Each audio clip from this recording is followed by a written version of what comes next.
Well, it's February 1st. My phone's acting up. I went out to the main gate, tried to call Lyft, and that app didn't work. Even had Kevin take a look at it, and he couldn't get it to work either. Yet his phone worked. So I'm going to wait till tomorrow.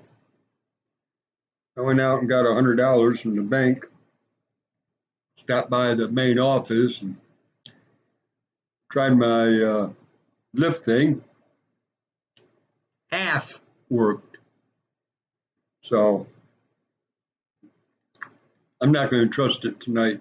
I'm going to wait till tomorrow about noontime and then go to the store and get my food and some Drano with my Pollock in it. So I don't like going to Walmart during the day, but looks like I'm going to have to. Anyway, let's see what's on the mail. Okay.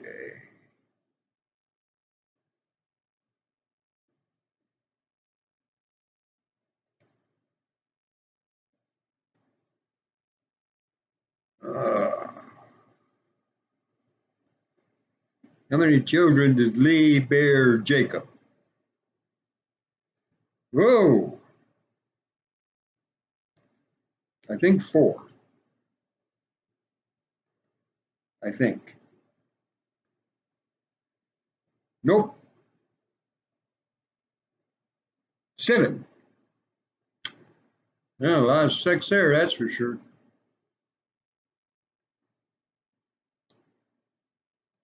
Oh well, good old Lee.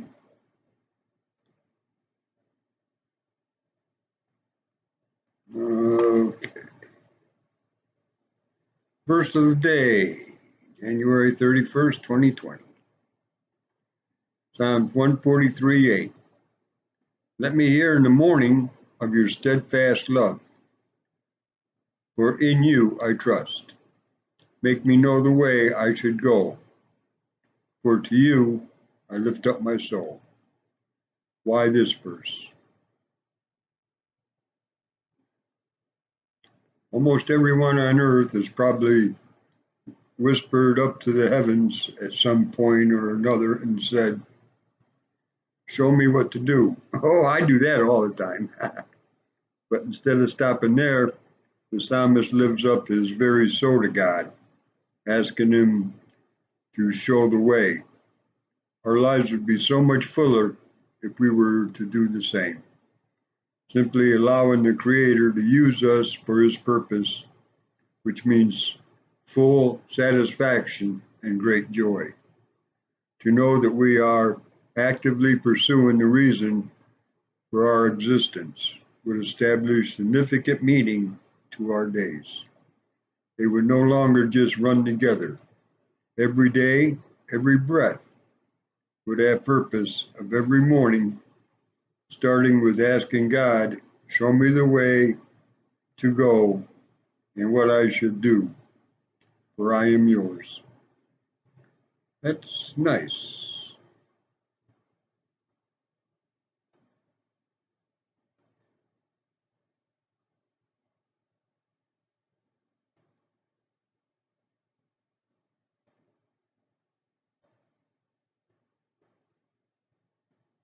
Today's Saturday, so there's only one turning point. Instead of your normal 2, that's only Monday to Fridays.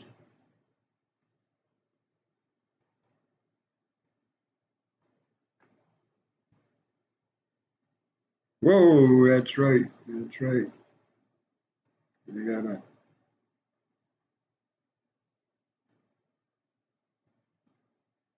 get that up there.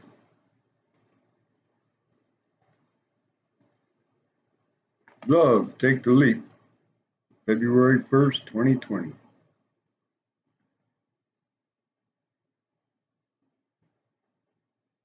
You shall not take vengeance, nor bear any grudge against the children of your people. But you shall love your neighbor as yourself. I am the Lord. Leviticus 19:18. 18. Love didn't begin in the New Testament. The ethical teachings about loving one's neighbor began in Leviticus, the heart of the Mosaic law. So central was the command to love one another, to love one's neighbor as oneself, that is quoted 7 times in the New Testament, 4 times in Matthew, Mark, and Luke, by Jesus, twice by Paul, Romans 13:9, Galatians 5:14, and once by James, James 2:8.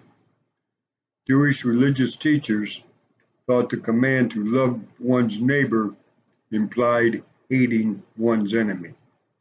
But Jesus corrected the misinterpretation of Leviticus, saying we are to love both neighbors and enemies. Matthew 5:43 and 44. Hopefully you don't have enemies, but everyone has neighbors in one form or another. And we are to love both enemies and neighbors as we love ourselves. Do we spend money on ourselves? Do we go out of the way for ourselves? Do we treat ourselves with kindness? That's how we are to love others. Look around today. If you see a neighbor or enemy, take the love leap and do for them what you would do for yourself. In Jesus and for him, enemies and friends are to be loved. Thomas A. Kempis.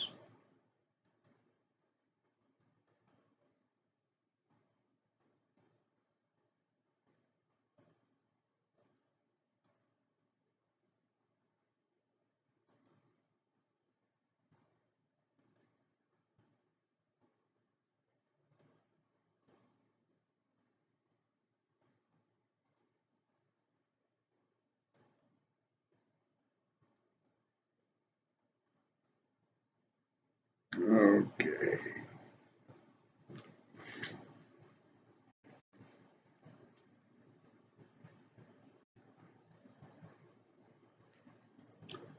Lord, once again, humbly come before you,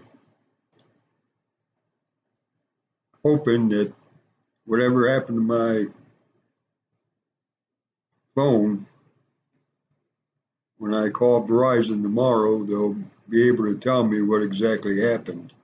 At least that's what I'm hoping and praying for now. Give them the wisdom to let me know if there's a glitch or if I should order a new phone, because this one's starting to deteriorate. You know, it's man-made. It's due for rust, and there's cracks in it, so weather and moisture and everything else is getting in it. Even though the cracks are small and only surface cracks, I don't believe they're all the way through, but anymore you can't go by guessing. So it'll be up to the Verizon people, not me. Anyway, Lord, I give that to you to work out along with Verizon and the experts.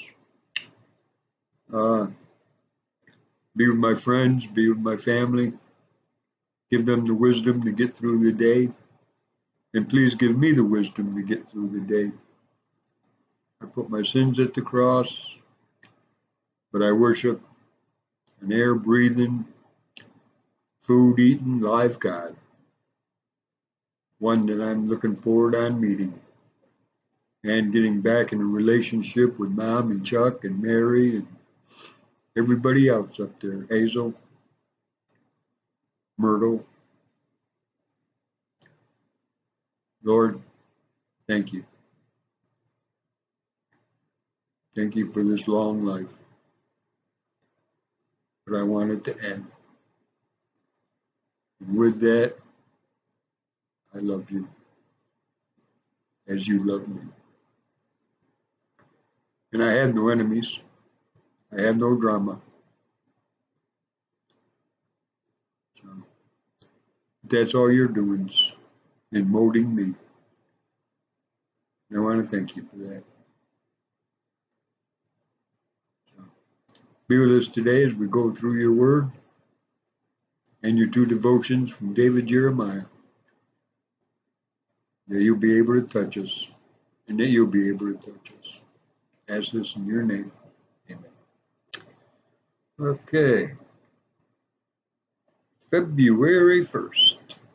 Daily in His presence. January 1st. February 1st. Looking to the future. So I will restore to you the years that the swarming locust has eaten, the crawling locust, the consuming locust, and the chewing locust. May my army, which I sent among you, may great army, which I sent among you. Joel 2:25. Most adults will admit my parents' discipline was worth it. I didn't see it then, but I see it now. That is, discipline done correctly always lead to better outcomes. God's discipline is always motivated by His love. Hebrews 12:3-11. All of Israel was experiencing an unprecedented drought and infections of locusts. Joel 1:2-4. The winged insects arrived as clouds of eating machines, blown by the wind across the face of the entire nation. They stripped the crops and trees bare, ruining the harvest for an entire season. 1:10-12. The prophet Joel knew it was because of Israel's sins that God was using locusts and drought to discipline them. In fact, Moses had warned Israel that God would do such a thing. Deuteronomy 28:42. But in Joel's words, in God's acts of judgment and discipline, there was a redemptive thread. I will restore to you the years that the swarming locust has eaten, if Israel would turn back to God. His blessing would return as well. If you find yourself being trained, disciplined by God, know that it is only for a season if you will receive it in faith. God always looks to the future. Well, we all look to the future. And the future starts right now. Now it's history. So, February 1st, whatever comes, being persecuted, we endure. 1 Corinthians 4:12. According to the Voice of the Martyrs, a Christian named Edward John was teaching classes at a sewing center in Karachi, Pakistan, where he opened his classes with Bible reading and prayer. A Muslim girl showing interest in Christianity asked for a Bible.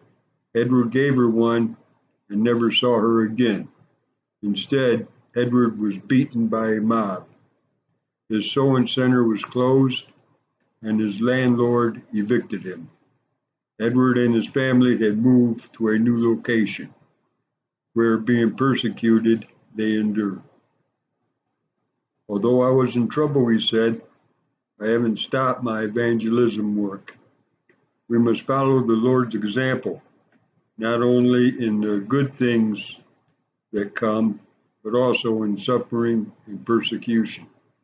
Depending on our location, we might face unpopularity, ridicule, insults, rejection, and intimidation. Even in America, those reactions are no longer unexpected. In other parts of the world, the persecution to physical, financial, and life-threatening. We have a faith worth defending as a Savior worth proclaiming. Whatever comes, let's endure with the message of Jesus on our lips and his love in our hearts. Well, I'm one that can confirm about persecution in America. Sure can. Just look me up. Psalms 38:4. My guilt has overwhelmed me like a burden too heavy to bear. Psalms 39. I said, I will watch my ways and keep my tongue from sin. I will put a muzzle on my mouth as long as the wicked are in my presence. But when I was silent and still, not saying anything good, my anguish increased. My heart grew hot within me, and as I meditated, the fire burned. Then I spoke with my tongue. Show me, O Lord, my life's end and the number of my days. Let me know how fleeting is my life. You have made my days a mere hand's breadth. The span of my years is as nothing before you. Each man's life is but a breath. Man is a mere phantom as he goes to and fro. He bustles about, but only in vain.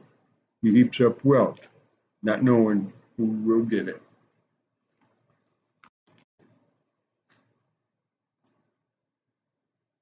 Again, I'm going to read this. The commander of the Lord's army replied, take off your sandals, for the place where you are standing is holy. And Jean did so. Notice how it tells what to do. And then it points to a person. This is how God talks to you. Take off your shoes. And Jean did so. I knew he was talking to me because I prayed and I asked specifically for an answer, which he gave me. The commander of the Lord's army replied. The commander of the Lord, Jesus himself, replied, take off your sandals, for the place where you are standing is holy. Told me what to take off and the reason why. And then he took his finger and he pointed, and Jean did so. And I put ANS in pen. First time I ever wrote ANS in my Bible. Interesting. Anyways, Joshua 6. Now Jericho was tightly shut up because of the Israelites. No one went out, and no one come in. Then the Lord said to Joshua, see, I have delivered Jericho into your hands, along with its king and its fighting men. March around the city once with all the armed men. Do this for 6 days. Have 7 priests carry trumpets of ram's horns in front of the ark. On the 7th day, march around the city 7 times with the priest blowing the trumpets. When you hear them sound a long blast on the trumpet, have all the people give a loud shout, and the wall of the city will collapse, and the people will go up, every man straight in. So Joshua, son of Nun, called the priest and said to them, take up the ark of the covenant of the Lord and have 7 priests carry trumpets in front of it. And he ordered the people, advance, march around the city with the armed guard going ahead of the ark of the Lord. When Joshua had spoken to the people, the 7 priests carrying the 7 trumpets before the Lord went forward, blowing their trumpets. And the ark of the Lord covenant followed them.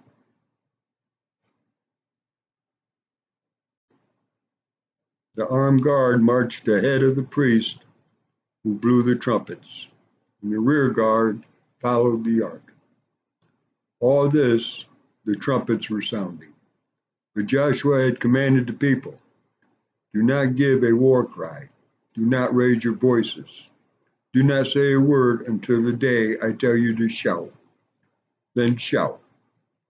So he had the ark of the Lord carried around the city, circling it once. Then the people returned to camp and spent the night there. Joshua got up early the next morning, and the priests took up the ark of the Lord. The 7 priests carrying the 7 trumpets went forward, marching before the ark of the Lord and blowing the trumpets. The armed men went ahead of them, and the rear guard followed the ark of the Lord, while the trumpets kept sounding. So on the second day they marched around the city once and returned to the camp. They did this for 6 days. On the 7th day they got up at daybreak and marched around the city 7 times in the same manner, except that on that day they circled the city 7 times. The 7th time around, when the priest sounded the trumpet blast, Joshua commanded the people, shout, for the Lord has given you the city. The city and all that is in it are to be devoted to the Lord. Only Rahab the prostitute and all who are with her in her house will be spared, because she hid the spies we sent. But keep away from the devoted things, so that you will not bring about your own destruction by taking any of them. Otherwise, you will make camp of your own destruction by taking any of them. Otherwise, you will make the camp of Israel liable to destruction and bring trouble on it. All the silver and gold and the article of bronze and iron are sacred to the Lord and must go into his treasury. When the trumpet sounded, the people shouted, and the sound of the trumpet, when the people gave a loud shout, the wall collapsed. So every man charged straight in, and they took the city. They devoted the city to the Lord and destroyed with the sword every living thing in it, men and women, young and old, cattle, sheep, and donkeys. Joshua said to the 2 men who had spied out the land, go into the prostitute's house and bring her out, and all who belong to her, in accordance with your oath to her. So the young men who had done the spying went in and brought out Rahab, her father and mother and brothers, and all who belonged to her. They brought out her entire family and put them in a place outside the camp of Israel. Then they burned the whole city and everything in it. But they put the silver and gold and articles of bronze and iron into the treasury of the Lord's house. But Joshua spared Rahab the prostitute, with her family and all who belonged to her, because she had hid the men Joshua had sent as spies to Jericho, and she lives among the Israelites to this day. At the time Joshua pronounced this solemn oath, cursed before the Lord is the man who undertakes to rebuild this city, Jericho. At the cost of his firstborn son will he lay its foundation. At the cost of his youngest will he set up its gates. So the Lord was with Joshua, and his fame spread throughout the land.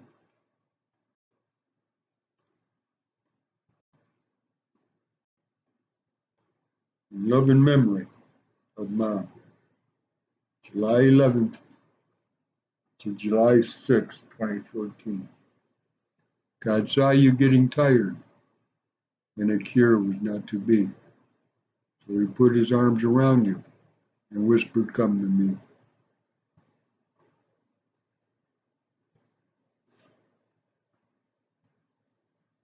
With tearful eyes we watched you and saw you pass away.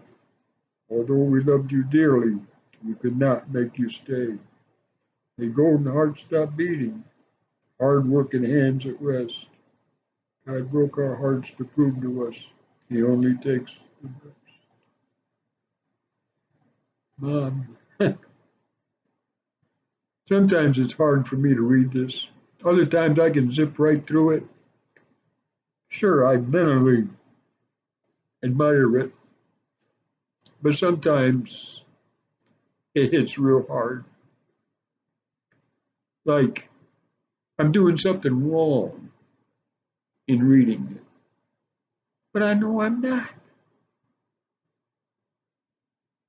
I love my mom, love her still, and she's alive within me, in my heart, just like Chuck is.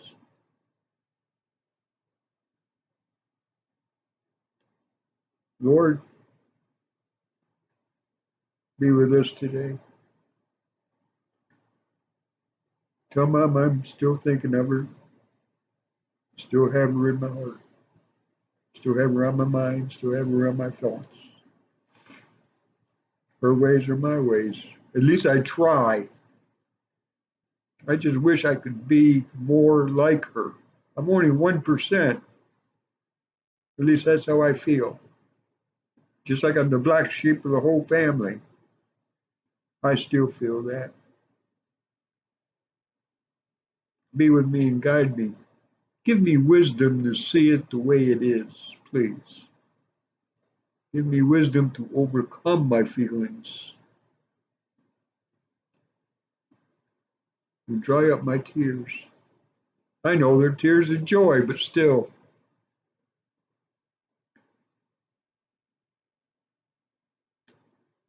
I'm just asking you to be with me and guide me. Take me through the valley of the shadow of evil. I know you conquer evil. You do it every day, especially dealing with this one.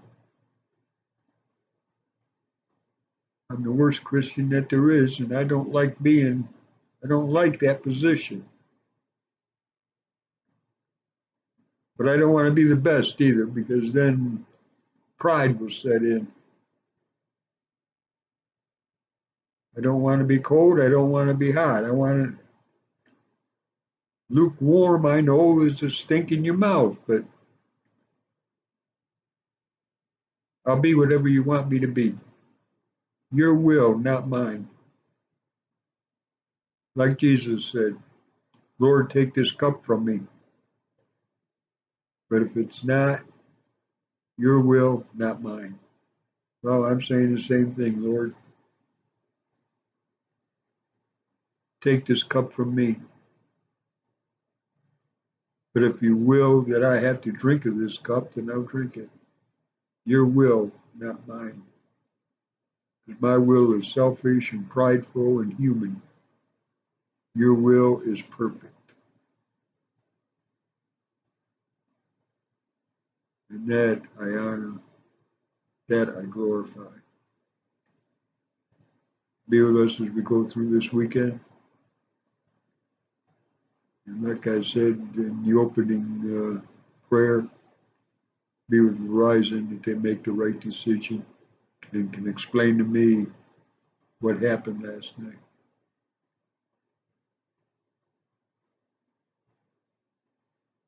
They'll be with us. And I want to thank you. In your name.